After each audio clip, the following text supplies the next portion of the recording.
내게 샘솟는 기쁨, 내게 샘솟는 기쁨, 내게 샘솟는 기쁨 넘치네. 할렐루야. 내게 샘솟는 기쁨, 내게 샘솟는 기쁨, 내게 샘솟는 기쁨 넘치네. 한 번만 다시 정말 기쁨 넘치세요. 내게 샘솟는 기쁨, 내게 샘솟는 기쁨, 내게 샘솟는 기쁨 넘치네.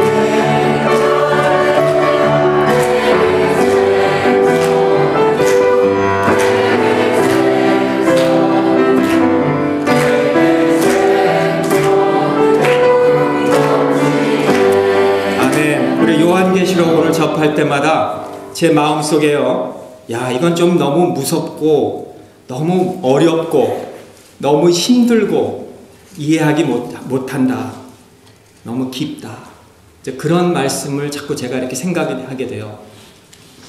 이 요한계시록 통해서 이단들도 많이 나오잖아요. 이거 잘못하면 나도, 잘못 전하면 나도 이단으로. 그런데 이 요한계시록은요, 이 전부 이 성경의 답이에요. 답이 여기에 있어요. 계시록에. 이 요한계시록의 그 서머리는 예수님은 반드시 승리하는구나. 예수님이 세운 교회는 끝에 반드시 이기는구나. 예수님은 다시 반드시 오시는구나. 이게 여기에 기록되어 있어요. 이게 답이에요. 성경에. 우리가 성경을 읽으면서 잘 이해 못하죠. 어쩔 때는 이게 무슨 말씀인지. 이건 너무 또 구약 같은 거는 처음에는 막 재미있다가 하나님이 뭐 천지를 창조하시고 막 나가다가 뭐 레위기에 가면은 뭐 번제는 이렇게 드리고 뭐 무슨 강대상은 뭐 이렇게 만들고 뭐 규빗으로 만들고 이러니까 자꾸 지루해다가 역대상에 가면 또 뭐 피를 흘리고 전쟁이 누구를 죽이고 왕이 돼서 또 죽고, 그러면 또 읽기 싫다가 또 복음서에 가면 또 너무 좋아요. 막 그냥 진리의 말씀이 있는 것 같아요. 그럼 막 읽다가 또 뭐 또 반복되는 로마서 가면 또 그것도 신학적이고 이해하지 못하고. 근데요, 이 계시록의 이 답이에요. 이 답. 답이 뭐예요? 예수님은 승리하시고 교회는 반드시 이기고 예수님은 다시 오실 거다. 오늘 이 본문에서 은혜와 평강, 우리 정말 저는 우리 모든 교회 성도님들이, 우리 모두가 저를 포함해서 우리에게 정말 은혜와 평강이 넘치시기를 축복합니다. 근데 이 은혜와 평강에 출처가 있어요. 출처. 근원이 있는 거예요. 오늘 편지를 보낸 자는 요한이고 받는 자는 7교회라 그랬는데요. 오늘 4절에 보시면 요한은 7교회에게 편지한다 라고 그렇게 말씀하고 있습니다.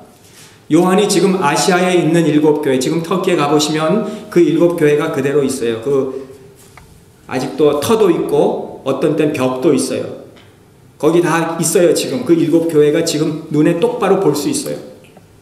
그런데 이 아시아에 있는 7교회에 편지한다. 왜 7교회를, 요 7교회를 정했는가? 당시 그 요한 계시록을 쓸 때 요한이 그 당시에 다른 교회들도 많이 있었어요. 골로새 교회도 있었고 히에라볼리 교회도 있었고 두로아 교회도 있었고 또 그 외에 여러 교회들이 많았습니다. 그런데 왜 하필이면 7교회에게 편지하느냐? 우리가 이 숫자를 쓸 때 우리는 십진법을 써요.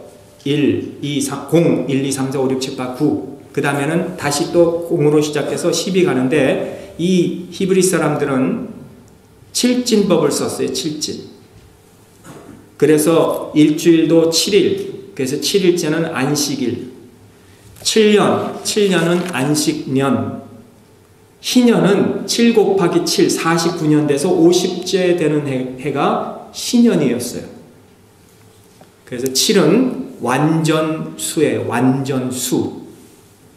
이 7교회, 이 지상교회 많은 교회 있지만 내가 지금 요한이 7교회에 편지한다는 것은 완전한 교회, 모든 교회, 그러므로 이 일곱 교회에게만 편지하는 게 아니라 오늘 우리 평강교회도 그러므로 이 말씀을 우리가 받아야 될, 수신자로 받아야 될 그런 의무가, 말씀을 받아야 될 그런 의미가 있다는 거예요.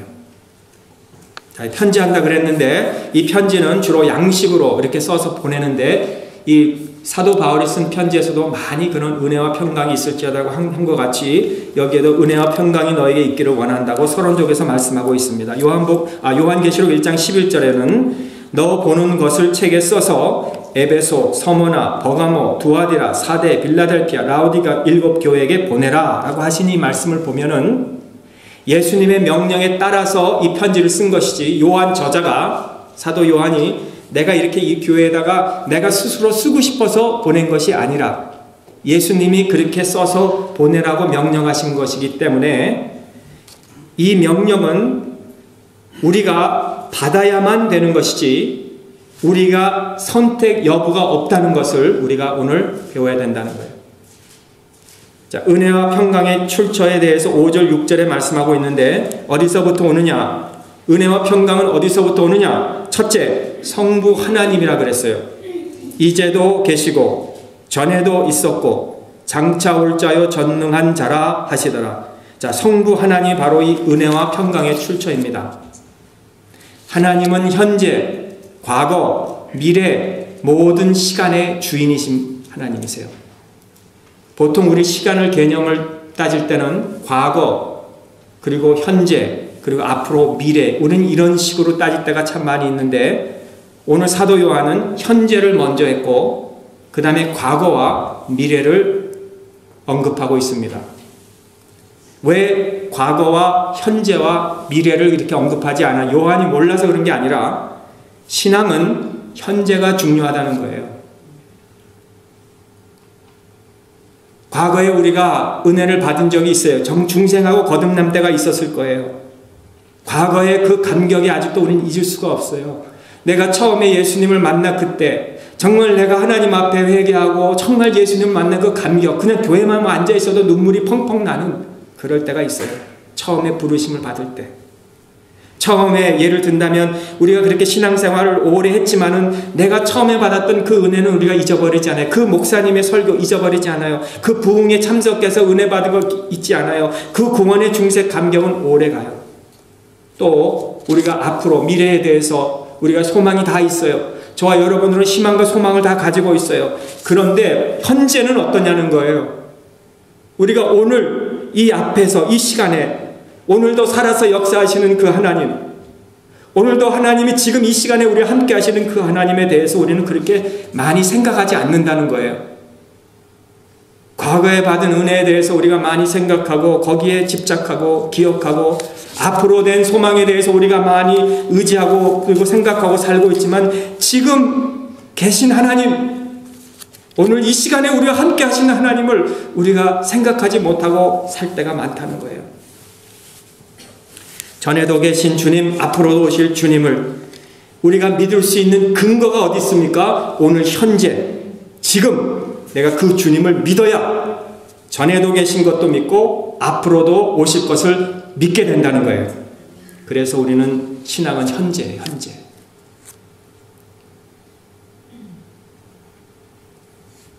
아무리 과거에 신앙이 좋아도 과거에 내가 은혜를 많이 받아도 뭐 방언도 하고 예언도 하고 뭐 기도도 하면 척척 막 사람들이 은혜를 받고 그래도 내가 오늘 내 현재 믿음이 지금 그렇지 않으면 아무것도 아니라는 거예요.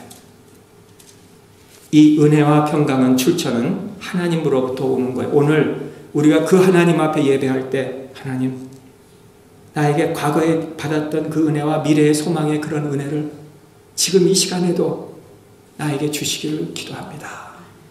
아멘.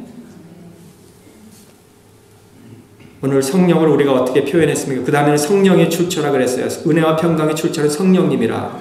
그 보좌 앞에 일곱 영과 일곱 영이라 그랬는데 이 일곱 영은 이 성령을 뜻하고 있습니다. 요한계시록은 사실 참 어려워요. 이해하기가 참 힘들어요. 왜 일곱 영이라 그랬을까? 이것도 역시 7은 완전수예요. 완전수.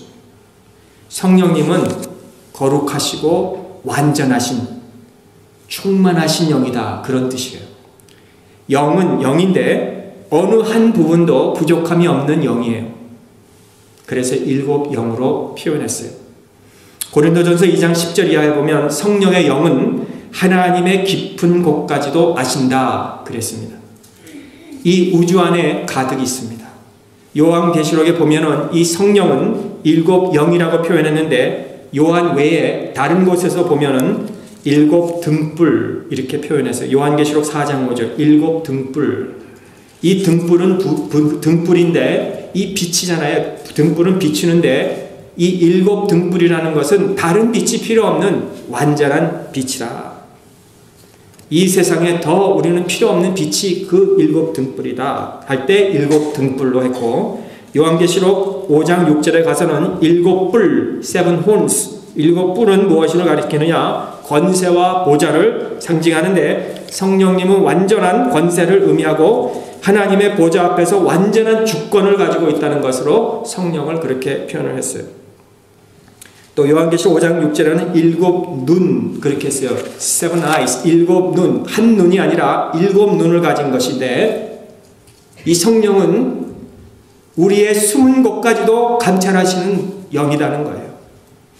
우리는 뭘 하고도 사람에게는 안 보이게 하고 속일 수는 있지만 이 성령님 앞에는, 그 영 앞에는 우리는 7 눈을 가진 성령, 완전한 눈 앞에서, 영 앞에서 우리는 숨길 수가 없다고 하기 위해서 7 눈이라고 표현했어요.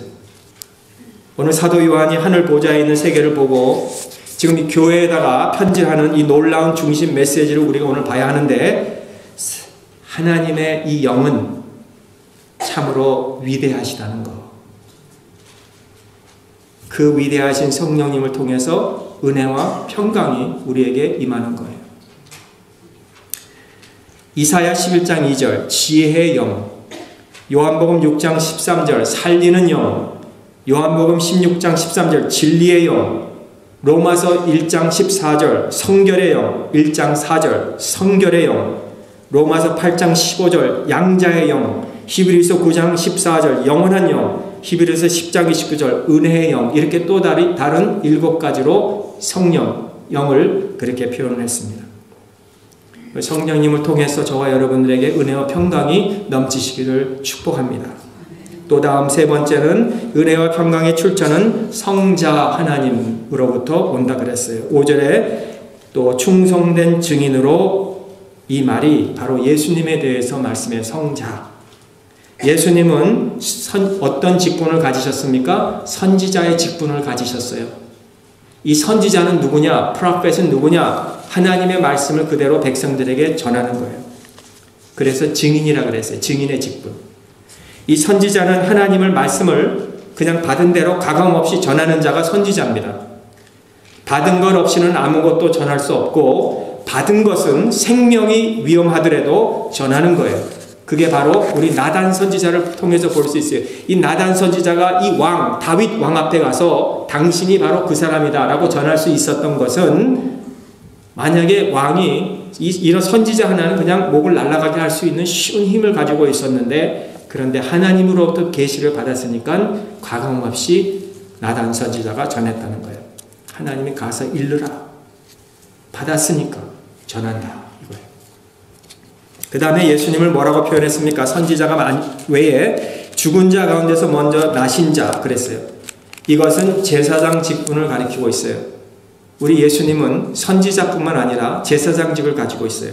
이 대제사장은 1년에 한 번씩 이 성소에 들어가서 백성의 죄를 이 양과 염소의 피로 속량을 하는데요. 속죄제를 드리잖아요. 그런데 예수님은 우리의 대제사장이 되셔서 자기 몸을 십자가에 단번에 들이셔서 피 흘림으로써 영원한 속죄를 이루셔서 그 죽은 자 가운데서 다시 산 우리의 대제사장이 되신 거예요. 또 임금들의 머리가 되신다 여기 그랬는데, 우리 주님은 임금들의 머리가 되신, 이 임금들이 많았어요. 당시에도 많았어요. 황제들이 있었어요. 그런데 그 임금들, 그 왕들 중에서도, 황제들 중에서도 우리는 예수님은 머리가 되시는 왕이십니다. 왕의 직분을 가지셨어요. 사도 요한이 이 점을 강조하는 것은 당시 로마 황제가 있었는데 이름 도미티아라는데요. 도미티안 황제. 그 자기의 이름을 도미티안 데오스라고 줬어요.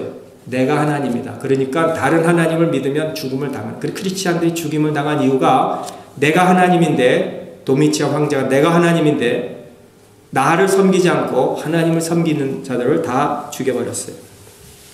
그래서 사도 요한은 오늘 바로 그 임금들의 머리가 되신 예수 그리스도가 있다는 것을 가르치면서 우리에게 은혜와 평강의 출처는 성부, 성자, 성령 하나님으로부터 온다는 것을 전해주었습니다. 요한계시록 19장 11절 이하에 보면 앞으로 예수님이 오실 때에는 백마를 타고 천군 천사를 동원해서 왕 중의 왕으로 오시는데 그때는 철장의 권세를 가지고 다스리러 오신다 그랬어요. 예수님이 처음 초림하실 때는 연약한 몸으로 베들레헴에서 아기로 태어나셨어요. 그런데 예수님이 다시 오실 때는 철장의 권세를 가지고 오신다 그랬어요. 지금 이 사도 요한이 이런 환상을 지금 보면서 하나님 보여주신 이 계시를 보면서 오늘 우리에게 지금 가르쳐 줄 때 오늘 우리는 그냥 이 말씀 그대로 믿으면 되는 거예요. 믿으면 돼요. 그것을 믿을 때 우리에게 은혜와 평강이 있는 거예요. 야고보 사도는 야고보서 1장 17절에 각양 은사와 좋은 온전한 선물이 다 빛들의 아버지께로부터 온다고 그랬어요. 우리가 준비만 되어 있으면 돼요. 하나님은 벌써 이미 저와 여러분들에게 은혜와 평강을 주시기를 다 좋은 것을 선물을 준비해 놓으셨는데 우리는 그저 받을 준비만 하면 되어 있는 거예요. 둘째, 그럼 그 은혜는 무엇이냐? 은혜는 두 가지. 은혜는 일반 은혜와 특별 은혜가 있어요. 일반 은혜는 뭐냐? 공기를 주고 하늘을 주고 땅을 주고 비를 주고 누구든지 다 누릴 수 있는 일반 은혜가 있어요. 특별 은혜가 있는데 이거는 선택한 자에게 주신 은혜예요. 하나님의 자녀 삼아 주신 거예요. 고린도후서 1장 10절에 그가 이같이 큰 사망에서 우리를 건지셨고 또 건지시리라. 또한 이후에라도 건지시기를 그를 의지하여 비는 바라. 여기에서 사도 바울은 우리의 구원을 세 가지로 얘기하는데 우리를 큰 사망에서 건진 것을 특별 은혜라 그랬어요. 큰 사망에서, 영원한 사망에서 우리는 헤어날 수 없는 자들이었어요. 근데 그 사랑으로 은혜로 우리를 구원해 주셨어요. 이거 중생이에요. 중생. 회개하고 우리가 믿는 거. 이게 첫째 구원이에요. 둘째는 우리를 건지셨고 또 건지시느니라. 요건 현재 구원입니다. 이거는 성화예요. 오늘 우리가 지금 구원받고 있다는 거예요. 성화. 죄악된 세상에서 오늘 우리가 빠지지 않고, 그렇죠?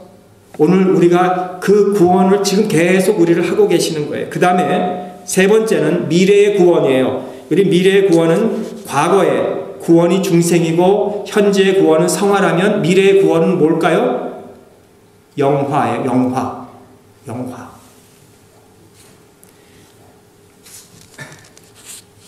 그러므로 우리가 살아가는 동안 어려운 환난 오고 위험이 오고 핍박이 오고 힘든 일들이 우리가 와도 과거에도 건지시고 지금도 건져주시고 앞으로도 건져주실 그 힘을 의지하여서 그럼 우리가 이 걸어가는 우리의 인생의 길이 이미 하나님께서 예정해 놓으신 거 아십니까? 네? 성경에 보면은 어머니 모태에서 우리를 벌써 작정하셨느니라. 어제도 우리가 구역예배 드리면서 제가 잠깐 이 말씀을 전했는데 하나님이 여러분들이 키가 얼마나 될지도 다 아셨어요. 누구와 결혼할 것도 아셨어요. 신발 사이즈 아셨어요. 기가 막힌 하나님이세요. 그런 하나님이세요. 그런 하나님이 얼마나 감사합니까? 설령 나라나 경제나 이 세상이 크게 흔들린다 하더라도 여러분을 향하신 하나님의 그 계획은 조금도 변함이 없는 거예요. 정치권이 막 흔들리고 나라가 흔들려도 여러분은 하나님의 예비 속에 이미 있다는 것을 믿으셔야 돼요. 하나님이 우리를 보셨어요. 아셨어요. 그리고 계획을 갖고 계셨어요. 이것을 알아야 우리의 삶에 담대와 확신이 있는 거예요. 흔들리지 않는 거예요. 그 다음에는 우리 각자에게 개인적인 은혜를 주셨어요. 이게 특별 은혜인데요. 개인적인 은혜. 믿음의 분량대로 우리에게 주시는 은혜가 있어요. 자, 이게 은혜입니다. 일반 은혜. 다 세상 사람, 믿지 않는 사람들도 가지는 은혜예요. 그리고 우리에게는 선택된 특별 은혜가 있어요. 평강은 무엇이냐? 우리가 잘 아는 평강, 평화, 화평, 평안 뭐 이렇게 말을 하죠. 그건 히브리어 말이에요. 평강. 근데 헬라어 말은 평강이라는 말은 묶는다 그런 뜻이에요. 묶는다 또는 좋아한다, 일치한다 그런 뜻이에요. 자, 하나님의 은혜라고 믿는 자들에게는 뭐가 오느냐? 평화가 오는데, 평강이 오는데 뭐예요? 하나님과 묶어주는 거예요. 묶어주는 거. 그게 평강입니다. 그러니까 우리가 이 세상에 살면서 이게 하나님의 은혜입니다. 그럴 때 우리에게 평강이 임하는 거예요. 예? 나에게 어려운 일이 있지만은 그래도 하나님 부족한 나를 사랑해 주시는 거 믿고 이것도 하나님의 은혜입니다 하면 우리 마음에 이상하게 평강이 넘치는 거예요. 고난이 올 때도 난 왜 이렇게 고난이 오는가? 내가 예수님을 잘 믿으려고 하는데 내가 뭘 잘못했다고 나에게 맨날 이런 힘든 일이 있는가가 아니라 이런 고난도 하나님이 뭔가 나를 향하신 섭리가 계시는구나 하면서 이것도 하나님의 은혜입니다 하면은 그 마음에는 평강이 찾아온다는 거예요. 왜? 삼위 하나님 성부, 성자, 성령님과 내가 함께 묶여져 있기 때문에. 그러니까 우리는 고난이 와도 감사합니다. 은혜입니다 할 때 그 뒤로 하여금 나에게 막강한 힘으로 하나님이 이 세상을 헤쳐나가도록 해결해 나갈 수 있도록 그 문제를 헤쳐나갈 수 있도록 도와주시는 은혜가 있게 된다는 것입니다. 우리가 성경을 분명하게 읽고 신앙생활을 해야 합니다. 만일 저와 여러분들이 잘 될 때, 성공할 때, 모든 것이 그냥 내 뜻대로 이루어질 때만 우리가 하나님은 은혜입니다 라고 한다면 어렵고 힘들고 고난이 올 때는 그럼 우리 뭐라고 하겠습니까? 우리는 범사에 모든 일에 하나님의 은혜와 평강입니다 라고 이렇게 고백하실 수 있기를 간절히 바랍니다.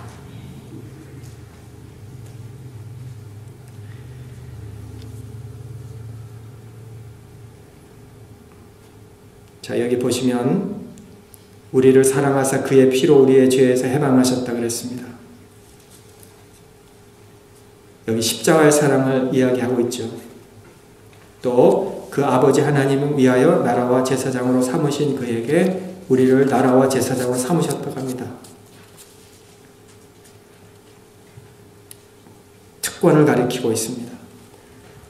로마서 3장 32절에 보면 아들을 아끼지 아니하시니가 모든 사람을 위하여 내어주시니가 어찌 그 아들과 함께 우리에게 모든 것을 은사로 주시지 않겠느냐. 우리 주님이 십자가를 죽으심은 하나님이 내어주신 건데 그렇게 십자가를 내어주신 그 아들을 주신 하나님이 은사로 우리에게 또 무슨 것을 주시지 않겠느냐 한 것을 말씀하고 있습니다. 오늘 이런 말씀을 우리가 들으면 여러분 다 속으로 아멘 하시는 줄 믿어요.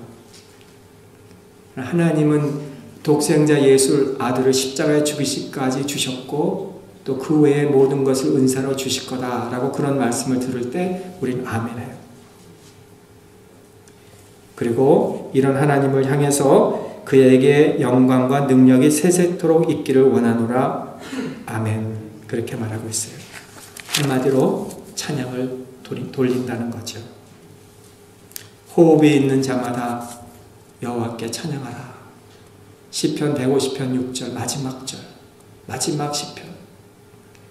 여러분 호흡이 있는 우리는 우리를 위해서 아들을 주시고 모든 은사를 주신 그 하나님께 영광과 권세와 능력과 모든 것을 돌릴지어다 하면서 우리는 찬양을 해야 돼요.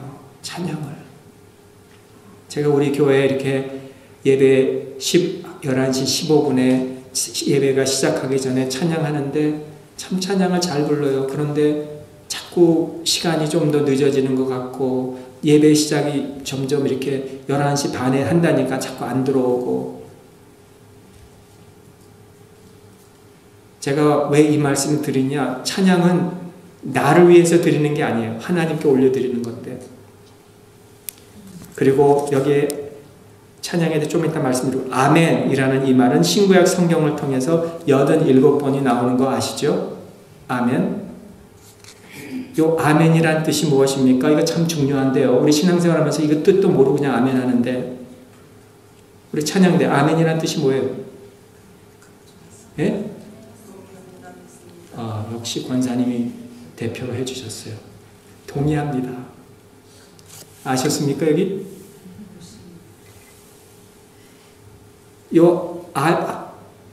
이 느헤미야가 8장에 학자 에스라가 모든 백성에서 저희 목전에 책을 폈는데, 성경책을 폈는데, 그 펼 때에 모든 백성이 일어나니라. 에스라가 광대하신 하나님 여호와를 송축할 때 모든 백성이 그 손을 들고 아멘 아멘 응답하고 몸을 굽혀 얼굴을 땅에 대고 여호와께 경배하였다 그랬어요.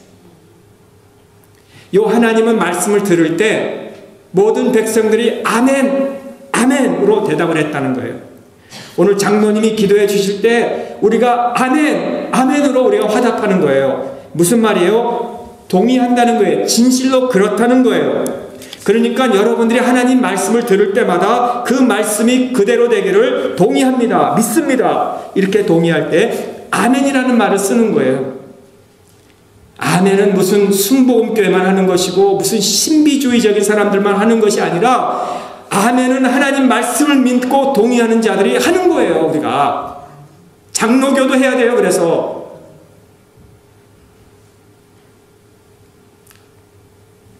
자꾸 하라 그러면 하기 싫은 게 그게 사실인 것 같아요. 그래서 하라 그러면 안 할 거예요. 저는 하세요 하라 안 할 거예요. 여러분 원하시면 하세요. 그러나 아멘이라는 것은 내가 장로님의 기도에 동의합니다. 내가 찬양대의 찬양에 아멘 내가 동의합니다. 내가 하나님 주시는 말씀에 내가 동의합니다. 아멘. 그게 아멘입니다. 그게 아멘입니다. 고린도후서 1장 20절에 하나님의 약속은 얼마든지 그리스도 안에서 예가 되니 그런즉 그로 말미암아 우리가 아멘하여 하나님께 영광을 돌린다. 그 말은 무슨 말이에요? 우리가 하나님 말씀을 들을 때, 무슨 기도를 이렇게 할 때, 찬양을 들을 때 할 때 우리가 아멘하면은 내가 믿습니다. 내가 동의합니다. 그걸 하나님이 들으시고 하나님이 영광을 받으시는 거예요. 아멘해. 아멘해. 우리 아멘에 하나님의 영광을 받으시는 거예요. 왜 아멘 못하겠습니까? 하나님이 영광 받으시면 내가 아멘 하겠습니다. 돈 드는 것도 아니에요. 그저 우리 마음으로 아멘 하면 되는 거예요. 그럼 하나님이 영광을 받으시는 거예요. 하나님의 약속은 반드시 이루어집니다. 아멘. 하나님의 그 기도는 반드시 이루어집니다. 아멘. 하나님의 찬양은 반드시 그렇게 될 것입니다. 아멘. 하나님 영광 받으신 그 소리를 듣고 영광을 받으시고 왜 못하겠습니까 우리가? 민수기 5장 22절이나 신명기 27장 15절에 보면 말씀에 찬동을 요구할 때는 반드시 백성들로 하여금 아멘하라 그랬습니다. 또 기도와 찬양을 동의할 때는 언제든지 아멘하라 그랬습니다. 역대상 16장 36절, 고린도서 14장 16절, 마태복음 6장 10절에 보면 말씀 앞에 동의할 때 아멘하라 그랬습니다. 이거 제 말이 아니라 성경 말씀이에요. 아멘. 그리고 아까 찬양에 대해서 말씀 못 드렸는데 찬양이라는 것은요, 어느 성도님이 신앙생활을 오래 하다가 영적 침체에 빠졌어요. 그래서 신문에 물어봤어요. 그 목사님에게. 제가 오늘 그 신문을 읽어봤어요. 우리 미주 크리스찬 신문입니다. 오늘 나온 건데요. 영적 침체된 상태에서 영적 회복을 하려고 회개도 해보고 말씀도 읽어보고 묵상도 했는데 기도도 힘써봤는데요. 잘 이상하게 안 된다는 거예요. 여러분 그런 적이 있습니까? 영적 침체에서 회복되지 못하고 신앙생활. 그래서 제가 읽어봐서 이게 뭐라고 답이 나올까? 답이 뭐 같았습니까? 어떻게 하셨어요, 신양 권사님? 야, 참 우리 그러니까 이게 설교 안 해도 되겠네. 근데 선교사님이, 중국에서 선교하신 선교사님이 이런 마음을 가지고 선교를, 열매도 안 맺고 자꾸 중국에 핍박이 오니까 고향이나 도로 가가지고 몇 개월 쉬다가 회복. 그게 딱 그 선교사님 마음에 와닿은 거예요. 내가 열매가 없다고, 지쳤다고, 상황이 변하지 않았다고, 내가 이렇게 기도도 해보고 말씀도 묵상해보고 전하기도 했는데 마음에 기쁨이 없고 늘 불평만 있었는데, 힘들다고만 했는데 찬미를 내가 해보았는가? 그 말씀이 바로 하나님께서 그의 마음을 때리는 것 같았다는 거예요. 여러분, 찬미해 보셨습니까? 네? 오늘 마음에 지금 이 좀 무겁고 불평이 있고 막 그냥 답답하고 기쁨도 없고 영적 침체된 여러분들이 지금 한 명 있는 거, 2명 있나? 혹시 그런 분이 오늘 여기 계실지 몰라요. 여러분, 찬미해 보셨습니까? 찬미해 보세요. 나도 오늘 이 말씀을 전하면서 그렇구나, 나도 찬미가 부족하구나, 찬양이 부족하구나.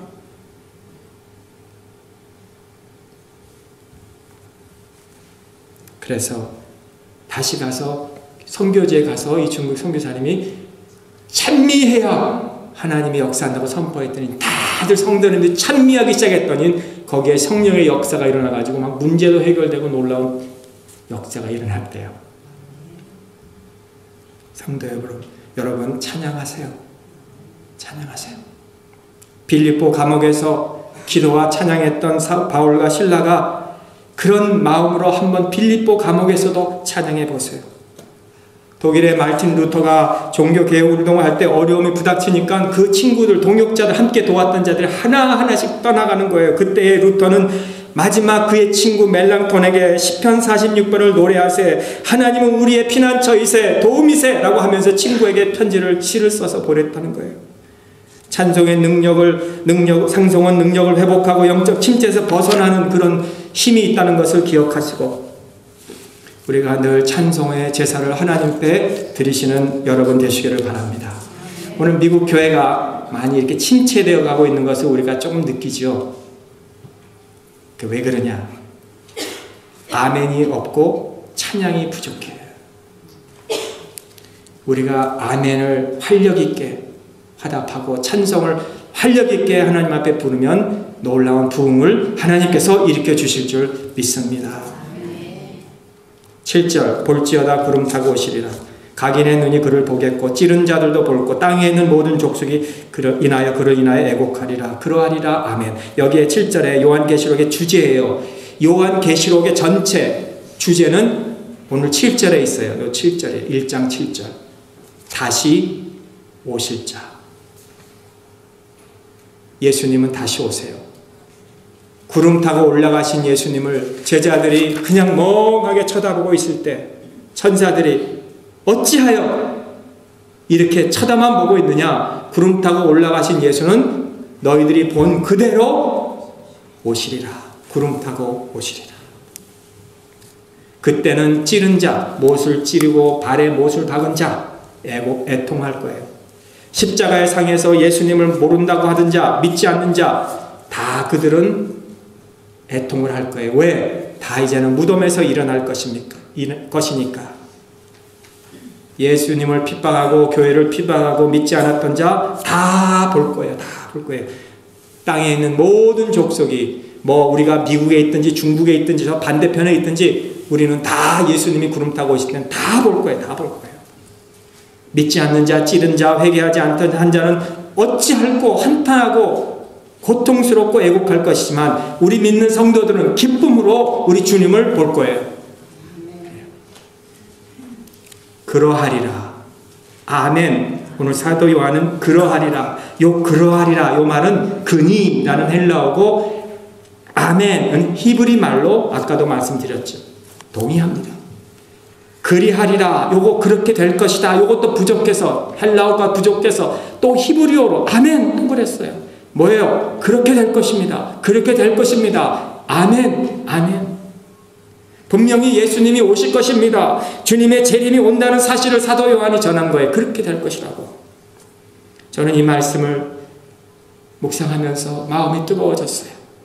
이 사도 요한이 보았던 그 광경, 정말 모든 사람들이 예수님이 오실 것입니다. 그러할 것입니다. 아멘 할 때 이것이 얼마나 그 교회를 전하고 싶었던 마음이 있었으면 그러합니다. 아멘 그랬을까? 사도 요한이 그 예수님이 하나님이 보여주신 그 계시 광경을 보고 얼마나 교회에게 일곱 교회에게 편지를 보내면서 그거를 보기로 원했을까? 그러할 것입니다. 아멘. 주님의 재림이 분명히 있어요.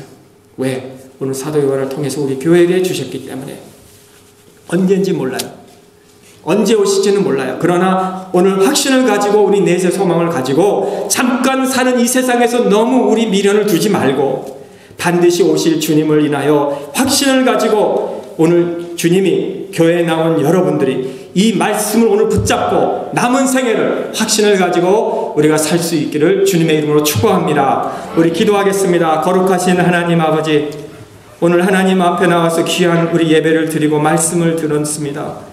장차 되어질 일, 예언의 말씀 오늘 우리에게 가르쳐 주시고 들려주시길 감사합니다. 오늘 마지막을 고하고 있는 이때에 하나님의 말씀을 통해서 은혜와 평강의 출처는 성부, 성자, 성령 하나님이시라는 것을 잊지 말고 언제나 말씀 앞에 우리가 아멘하고 우리 심령이 답답할 때 찬송하여 하나님 주님 오시는 그날을 우리가 맞이하면서 살다가 주님이 마라나타 예수님 오실 때 우리가 두 손을 들고 주님을 맞이하는 그 기쁨을 우리 모두가 누리게 하여 주시옵소서. 예수님의 이름으로 감사하며 기도합니다. 아멘.